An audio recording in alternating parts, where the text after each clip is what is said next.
درنو لیدونکو سلامونه. د فزیک کانکور خپرونې ته ښه راغلی.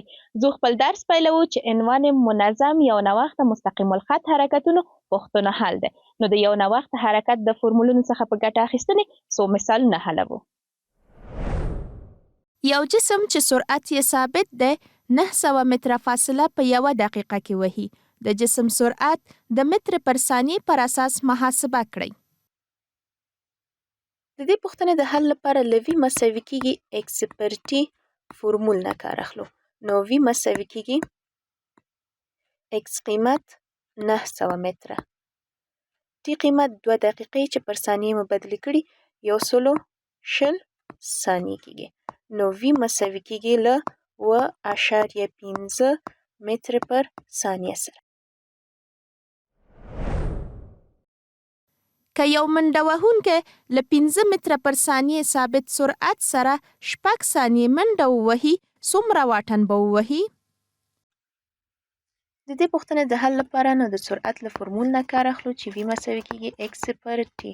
د وي قیمت لرو 15 متر پر ثانیه مساوي کیږي اکس باید ترلاسه کړو او د ټي قیمت لرو 6 ثانیې. نو د ریاضیکي عملیو څخه وروسته د اکس قیمت 10 متره پلاس. یو متحرک په یو نوښته توګه د مبدا څخه 15 متره فاصله وهي. که د دې متحرک ثابت سرعت 8 متره پر ثانیه وي، په 15 ثانیو کې به څومره فاصله ووهي؟ موږ د دې پوښتنې د حل لپاره له اکس مساوي اکس صفر جمع وي ضرب د ټي اړیکې نه ګټه اخلو. اکس باید ترلاسه کړو. اکس مساوي کیږي اکس صفر قیمت لرو 15 متره جمع د وی قیمت لرو 8 متر پر ثانیه ضرب د 15 ثانیو سره. نو د ریاضیکي عملیو څخه وروسته د اکس قیمت 45 متره. A او B دوه موټرونه په ترتیب په هر ساعت کې 80 او 100 کیلومتره فاصله وهي. که A موټر په 6 ساعتونو کې اړوند واټن ووهي، B موټر به په 100 ساعتونو کې اړوند واټن ووهي.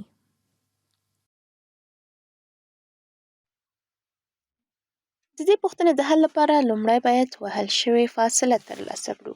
نو د A موټر د معلوماتو نه ګټه اخلو. وی مساوي کیږي اکس پر ټي. نو اکس مساوي کیږي وی یو ضرب د ټي یو.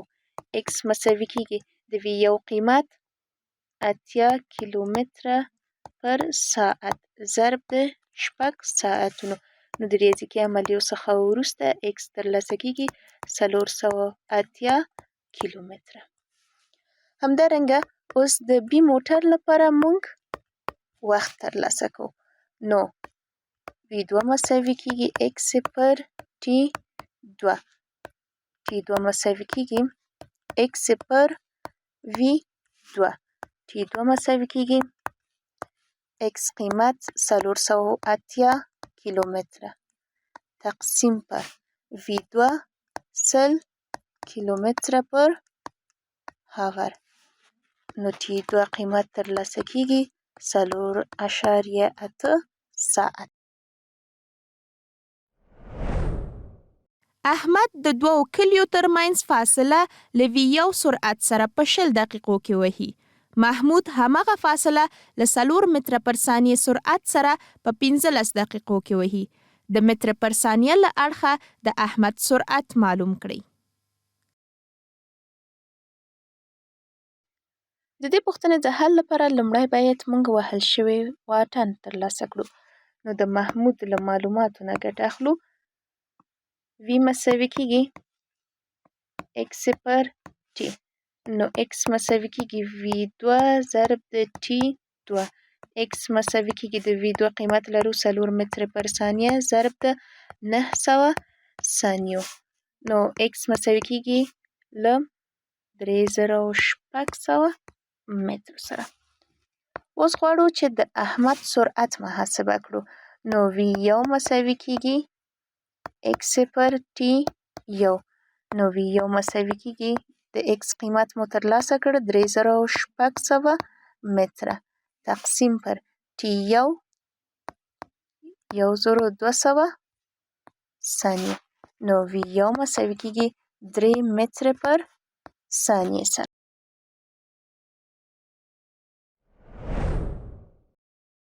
یو موټر 15 کیلومتره واټن له 2 کیلومتره پر ساعت ثابت سرعت سره وهي. ورپسې بې له دې چې ودرېږي 10 کیلومتره نورې لارې ته له 90 کیلومتره پر ساعت ثابت سرعت سره حرکت ته دوام ورکوي. د یاد واټن د وهلو لپاره به مجموعي وخت څومره وي؟ د دې پوښتنې د حل لپاره لومړی باید د هر واټن وخت ترلاسه کړو. نو V1 مساوي کېږي x پر T1. نو T1 مساوي کېږي x پر V1. T1 مساوي کېږي x قیمت 15 کیلومتره پر 2 کیلومتره پر ساعت. نو T1 قیمت مساوي کېږي 0.2 ساعته. د T2 ترلاسه کولو لپاره T2 مساوي کېږي x پر V2. نو T2 مساوي کېږي x قیمت 10 کیلومتره پر 90 کیلومتره پر هاور. نو T2 قیمت مساوي کېږي 0.1 هاور یا ساعت. نو مجموعي واټن لپاره T1 جمع T2 مساوي کېږي T1 قیمت 0.2 هاوره جمع T2 قیمت 0.1 هاور.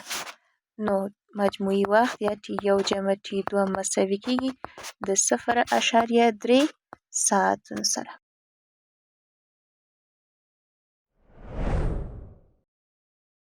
یو ریل ګاډی له 80 کیلومتره پر ساعت ثابت سرعت سره د حرکت په حال کې دی. که 200 کیلومتره واټن ووهي او ورپسې د تخنیکي ستونزې له امله 20 دقیقې ودرېږي، خپلې وروستۍ موخې یعنې 300 کیلومتره ته د رسېدو لپاره به یې مجموعي طی شوی وخت څومره دقیقې وي؟ د دې پوښتنې د حل لپاره باید لومړنی وخت ترلاسه کړو.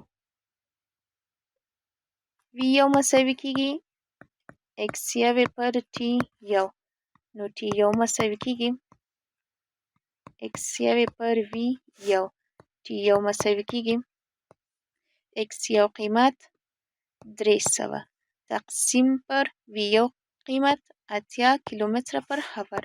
نو T1 مساوي کېږي له 3.15 ساعتونو سره. کله چې پر دقیقې باندې بدل کړو نو T1 مساوي کېږي 225 دقیقو سره. اوس مجموعي وخت غواړو ترلاسه کړو یعنې T1 جمع T2 مساوي کېږي 225 دقیقې جمع 20 دقیقې. مجموعي یا T1 جمع T2 مساوي کېږي له 245 دقیقو سره. ګرانو لیدونکو او زده کوونکو، دا د منظم یا نوښت مستقیم الخط حرکتونو د پوښتنو حل. تر بل درسه پورې پاک الله مو مل شه.